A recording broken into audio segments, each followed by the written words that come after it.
Всем привет! Меня зовут Юра, вы на канале Шикаяма. Сегодня мы с вами будем готовить один очень простой десерт. Почему мы его готовим? Потому что сейчас пост, и многие люди постятся, и для того, чтобы они не ограничивали себя во всяких сладостях, я вам хочу показать очень простую историю. Это рисовый пудинг. Готовить мы его будем на кокосовом молоке. Вот видите, кокосовое молоко.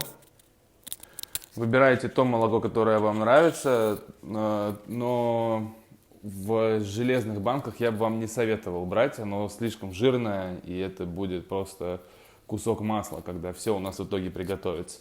Может быть, молоко не кокосовое, соевое или миндальное, неважно, на ваш выбор, выбирайте сами.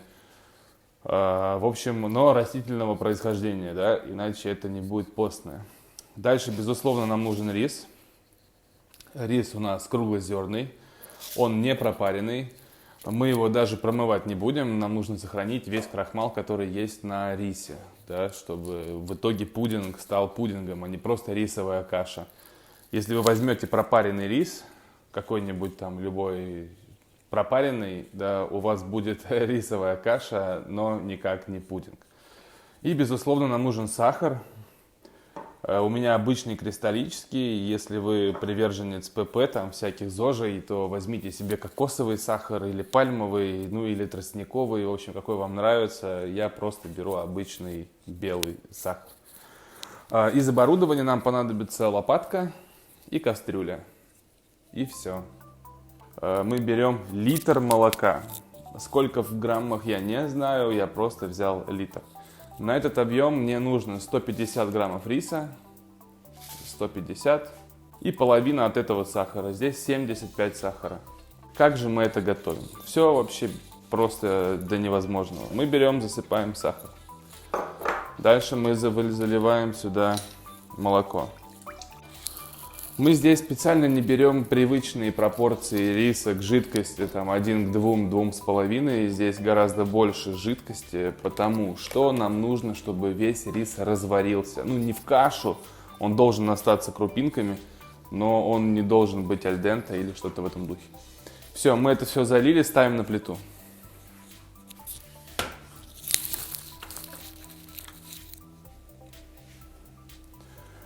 На плите доводим всю эту историю до кипения. Все, ждем, пока закипит. Итак, друзья, закипело наше молоко. Скидываем градус сразу на минимум и засыпаем рис. Засыпали рис, чуть-чуть его помешиваем. Первое время надо помешать, пока рис еще у нас набирает влагу, чтобы он не пристал ко дну. А дальше мы, где-то 5 минут, 3 минуты, да, в общем, потратьте время, постойте, иногда поперемешивайте, поднимая рис ото дна. Дальше начинается самая долгая часть приготовления. Вы скидываете температуру, что он еле-еле подзакипает. Ну, то есть не кипит, а там пузыречек поднимается один в пару секунд.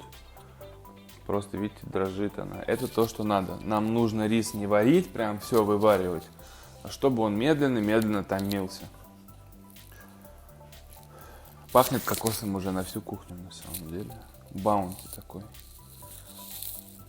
Варим мы его примерно где-то минут 40. Не обязательно над ним стоять.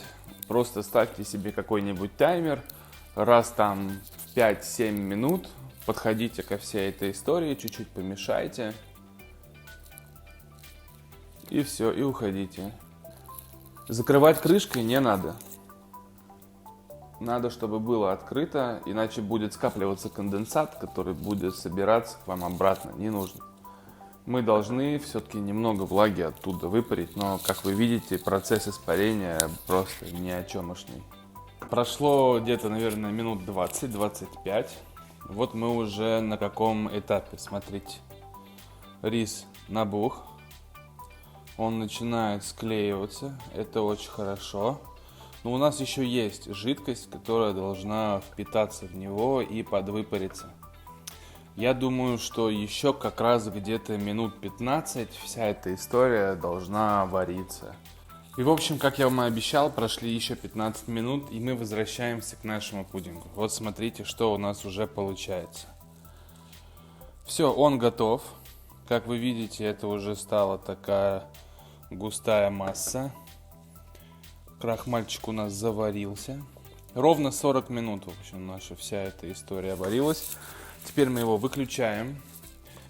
И мы должны его либо раскидать по порциям сразу, либо в одну большую какую-то тару, из которой вы будете потом вырезать и накладывать. Но мне кажется, вот это гораздо прикольнее. Нехитрыми движениями с помощью половничка мы распределим весь наш пудинг на несколько форм. В общем, раскидали по формочкам, по нашим мисочкам. Теперь это можно либо есть сразу, добавить сюда каких-нибудь фруктов, накидать или все, что хотите, короче, делайте с этим. Это как база, просто пудинг. Но сейчас это каша просто рисовая. Чтобы это стало пудингом, это нужно охладить.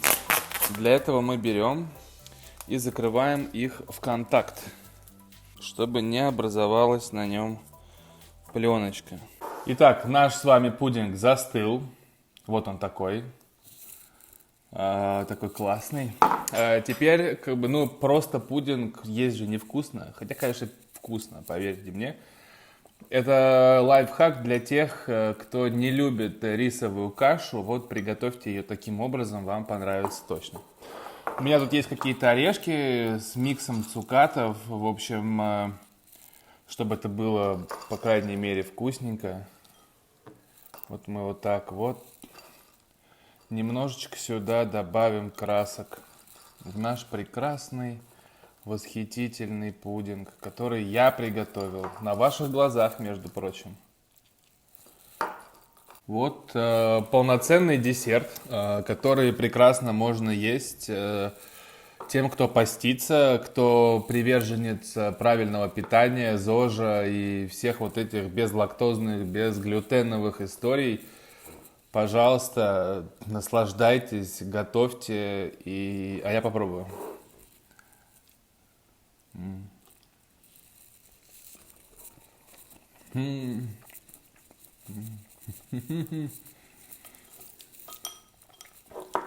Вообще, я очень люблю эту тему. Но стараюсь часто не есть, все-таки рис немного вредно. Прежде всего, если вы поститесь, то делайте это хотя бы вкусно и приятно. Не нужно там мучить себя водой и хлебом. Во-вторых, ставьте лайки. Обязательно подписывайтесь на канал. И следите. Блин, остановиться невозможно на самом деле. Хочется еще ложку этого заглупенить.